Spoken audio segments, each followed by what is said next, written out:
حضور ارشاد فرماتے ہیں کہ میں اپنی امت کے لوگوں کا نام لے کے انہیں بلاؤں گا تو امت مجھ سے کہے گی، حضور فرماتے امت مجھ سے کہے گی آقا آپ کو میرے نام کی کیسے خبر، آپ کو یہ کیسے پتا چلا کہ میرا نام یہ ہے؟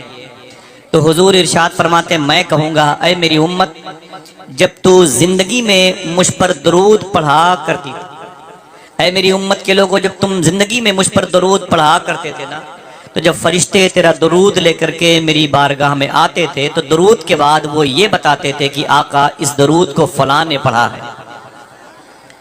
حضور مسکرا کے کہتے ہیں میں تجھے درود کی وجہ سے پہچانتا ہوں، میں تجھے درود کی وجہ سے جانتا ہوں۔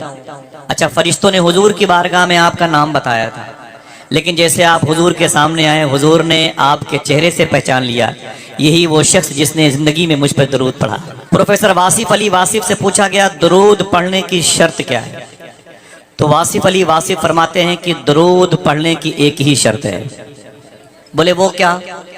بولے وہ شرط یہ ہے کہ درود پڑھنے والا یعنی آپ لوگ، درود پڑھنے والا اور جس پر درود پڑھا جائے یعنی مدینے والے آقا، جملہ ریورس کرتا ہوں، درود پڑھنے والا اور جس پر درود پڑھا جائے دونوں کا زمانہ ایک ہونا چاہیے۔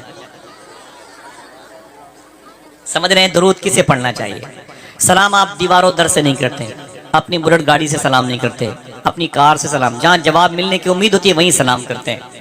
آپ درود پڑھیں تو اس کی بارگاہ میں جو آپ کے سامنے ہو۔ درود پڑھنے کے لیے جو شرط ہے وہ یہ ہے درود پڑھنے والا بھی ہو، جس پر درود پڑھا جائے وہ بھی ہو، تب درود پڑھنا چاہیے ورنہ درود نہیں پڑھنا چاہیے۔ اس نے کہا بابا پھر ہم درود نہ پڑھیں، کہا کیوں؟ کہا اس لیے کہ ہم حضور کے زمانے میں نہیں۔ تو پروفیسر واصف علی واصف فرماتے تو نے سچ کہا تو حضور کے زمانے میں نہیں تھا، لیکن یہ بھی حقیقت ہے کہ حضور تو تیرے زمانے میں ہے۔ حضور سیدی شاہ صوفی سلطان میاں شاہ صاحب قبلہ سے پوچھا گیا درود پڑھنے کا طریقہ کیا ہے؟ ان جملوں کو لکھیں آپ سونے کی قلم سے، درود پڑھنے کا طریقہ کیا ہے؟ تو صوفی صاحب فرماتے ہیں کہ درود پڑھنے کا وہی طریقہ ہے جو نماز پڑھنے کا ہے، درود پڑھنے کا وہی طریقہ ہے جو نماز پڑھنے کا ہے۔ پوچھا گیا نماز پڑھنے کا طریقہ کیا ہے؟ آپ فرماتے ہیں کہ آقا کریم صلی اللہ علیہ وسلم نے ارشاد فرمایا ایسے نماز پڑھو یا تم خدا کو دیکھ رہے ہو یا خدا تمہیں دیکھ رہا ہے۔ پھر صوفی صاحب کہتے ہیں ایسے ہی درود پڑھو یا تم نبی کو دیکھ رہے ہو یا نبی تمہیں دیکھ رہا ہے۔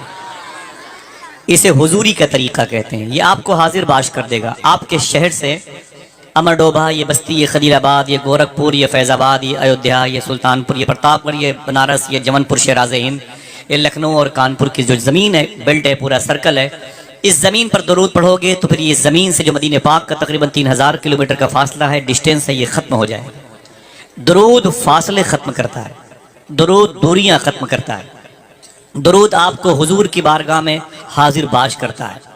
آپ فرماتے ہیں ایسے درود پڑھو جیسے حضور نے فرمایا۔